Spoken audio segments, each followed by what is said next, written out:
CM Revanth పై fire అయ్యారు మాజీ MLA Patnam Narender Reddy.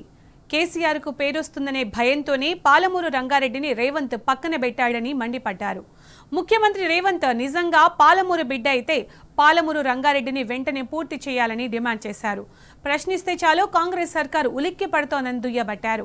KCR పై అక్రమ కేసులు పెడితే ఊరుకునేది లేదని హెచ్చరించారు. ఈ మేరకు వికారాబాద్ జిల్లా కొడంగల్ నియోజకవర్గం దౌలతాబాద్ మండలం గోకపసల్వాడ్ గ్రామంలో నరేందర్ రెడ్డి పర్యటించారు. నూతనంగా ఎన్నికైన సర్పంచ్తో పాటు వార్డు మెంబర్లను ఆయన సన్మానించారు.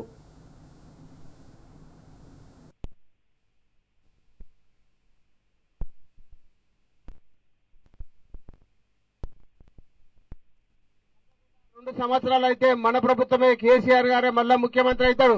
ఎందుకంటే ఈ యొక్క రేవంత్ రెడ్డి ముఖ్యమంత్రి అయిన తర్వాత హామీలు ఇచ్చి ఎక్కువ అమలు చేయలేదు.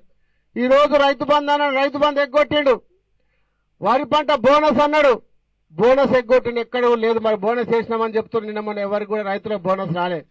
అన్ని మాయమాటలు అబద్దాలు చెప్పడం, అబద్దాలతోనూ ప్రభుత్వాన్ని నడుపుతా ఉన్నాడు. పచ్చి అబద్దాలు ఏది చూసినా అబద్దం మాట్లాడుతా ఉన్నాడు. ఏమన్నా కేసీఆర్ గారు బయటకు వచ్చి 2 సంవత్సరాల తర్వాత పాలమూరు రంగారెడ్డి మీద మీటింగ్ పెట్టినాడు. నేను పాలమూరు బిడ్డవైతే ముఖ్యమంత్రికి ఒకటే చెప్తున్నాను, పాలమూరు బిడ్డవు కదా, పాలమూరు బిడ్డవైతే 90% కంప్లీట్ చేసిన గత ప్రభుత్వంలో కేసీఆర్ గారు కంప్లీట్ చేసిన పాలమూరు ప్రాజెక్టును నువ్వు 4-5 వేల కోట్లు ఖర్చు పెట్టి దాన్ని కంప్లీట్ చేయి. దాన్ని చేస్తే కొడంగల్ నియోజకవర్గానికి 150,000 ఎకరాలకు నీళ్లు వస్తాయి. కానీ ఈ రోజు కేసీఆర్ గారికి ఎక్కడ పేరు వస్తుందా అని చెప్పి పాలమూరు రంగారెడ్డిని పండబెట్టిండు. దానికి 4-5 వేల కోట్లు వేస్తే మొత్తం కాలువలు దొవి నీళ్లు వస్తాయి ఇప్పుడు.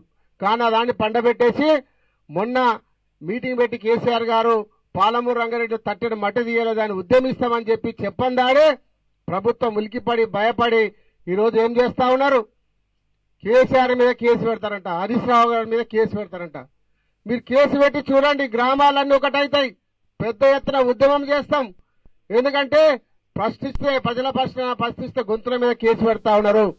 పాలమూరు రంగారెడ్డి కంప్లీట్ చేయమని అడిగితే కేసు పెడతారా మీరు? పాలమూరు రంగారెడ్డి దమ్ముంటే పాలమూరు రంగారెడ్డి కంప్లీట్ చేయి, కొడంగల్ నియోజకవర్గం తాగునీళ్ళు ఇవ్వాలని చెప్పి ముఖ్యమంత్రి గారు డిమాండ్ చేస్తున్నాం.